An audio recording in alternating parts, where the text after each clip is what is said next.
police are charging down Avenue A. They're charging down Avenue A, full gallop, full gallop. People are heading onto the sidewalks, on both sidewalks, as the police head up Avenue A on horseback. The horses now have turned back and are heading towards Avenue A.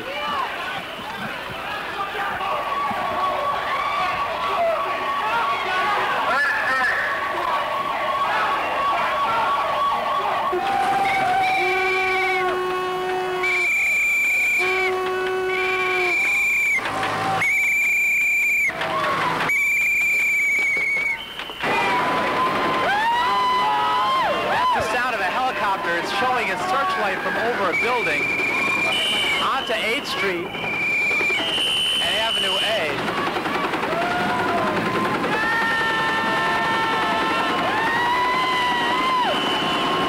The helicopter is now passing over 8th Street, hovering about 75 feet directly above the crowd.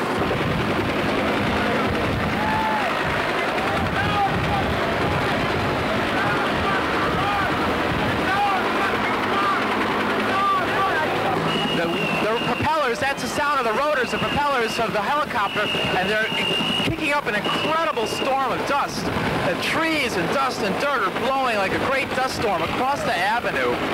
Now there's many more police, a lot of brass, a lot of policemen in white shirts, officers, obviously a lot of gold stars and badges, many police, both in riot helmets and soft helmets, a line of police on horseback, a emergency services unit or a special services unit of the police with two big floodlights illuminating most of Avenue A, and still a crowd of maybe 100 protesters. Here come the police, are now coming across the street. They're coming across the street, they have their clubs out. They're attacking the crowd. Attacking the crowd. All right, press pants, press pants. And welcome to Let Them Talk. I'm Paul DiRienzo, and my guest, Philip Vanaver. Joni Musi can't be with us here, but she's definitely with us in spirit and may be calling in later on. And as you heard from what we played at the beginning of this show, and we're going to be playing some video excerpts soon of the 1988, 20 years ago almost to the day, riot in Tompkins Square Park. I don't know if you've heard of it, if you know what happened back then, but we were both there, and both, Philip especially. I was a reporter for Pacifica Radio. Philip was a organizer and a member of the community board at the time, or shortly afterwards, was involved in local politics, was a witness to what happened, to the events that led to the riot. So Philip Vanaver, welcome to Let Them Talk. Well, it's good to be with you again. The last time we did a show on the riot was in 2001. So, however, this issue continues to be interesting. 20 years after the... As Paul and I will discuss later, many of the issues involving the park and the riot are still controversial. And the reason that I have this book in my hand, this is a journal which I've been keeping for many years, in which I've described various, what I have for breakfast and things of that sort. But in addition, I describe meetings I've gone to, park tours I took with parks officials, some of which has information that is relevant today to our understanding of what happened. And I was on the community board as a member of the Parks Committee in 1988. And so the committee heard what the proposals were.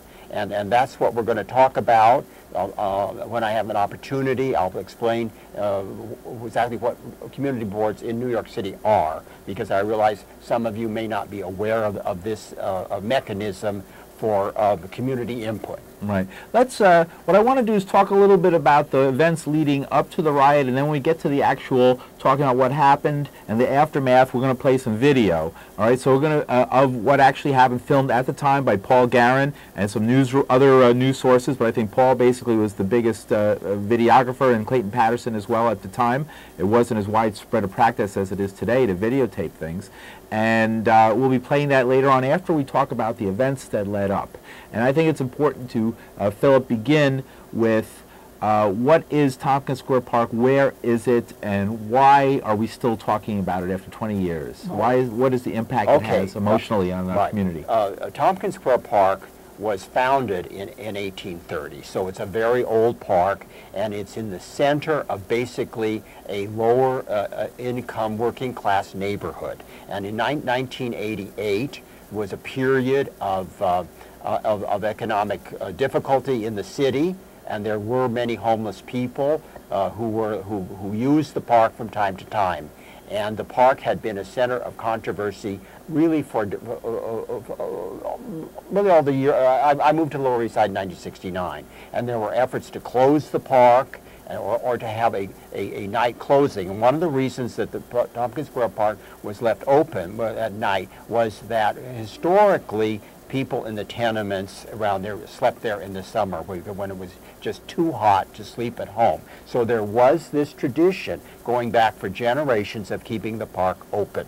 And one of the problems we had in the neighborhood at the time was there was abandoned buildings, and there were people living in abandoned buildings. And there was a great deal of controversy between various factions of the Lower East Side community as to who would get these buildings. And this was the source of a great deal of controversy and conflict in the political community and generally throughout the Lower East Side. I see. And so what was Tompkins Square Park like if you had walked into it in 1987 or early in the summer of 1988? What would you have seen that's different from today? Well, one of the factors of the park was it was very poorly maintained, and this was a constant. This is why my organization, which I was a member of, Friends of Tompkins Square Park, was constantly in touch with the Parks Department because we wanted the park to be maintained, and there were not homeless people living in the park at that time. We do not want to confuse the 1988 riot with the 1991 riot. There was quite a few conflicts where there was so-called Dinkinsville. In 1988, the mayor was Ed Koch. In 1991, it was David Dinkins. And going back to, as Paul said, 1987, there were not, if any person put any kind of shelter up in the park, the Parks Department removed it within hours.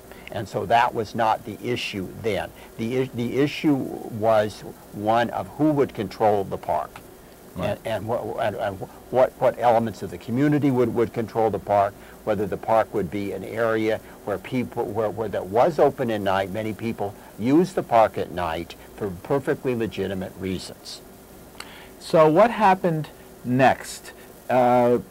Obviously, there became more and more political attention on the park and a desire to end the curfew. It became a fever pitch almost. What occurred in the months and weeks prior to the 1988 riot that put us on this collision course between the community and the police? I'm going to answer your question by referring to my journal. Written at the time. Yes, yes. You can see that this is. I'm looking. It's dated. I want to just show folks without messing it up. It's dated April 10th, 1988 to July 14th, 1988, and marked number 20. Okay, this is not a spurious document created by the CIA or some other institution to mislead the public. But as best I am, I'm going to say.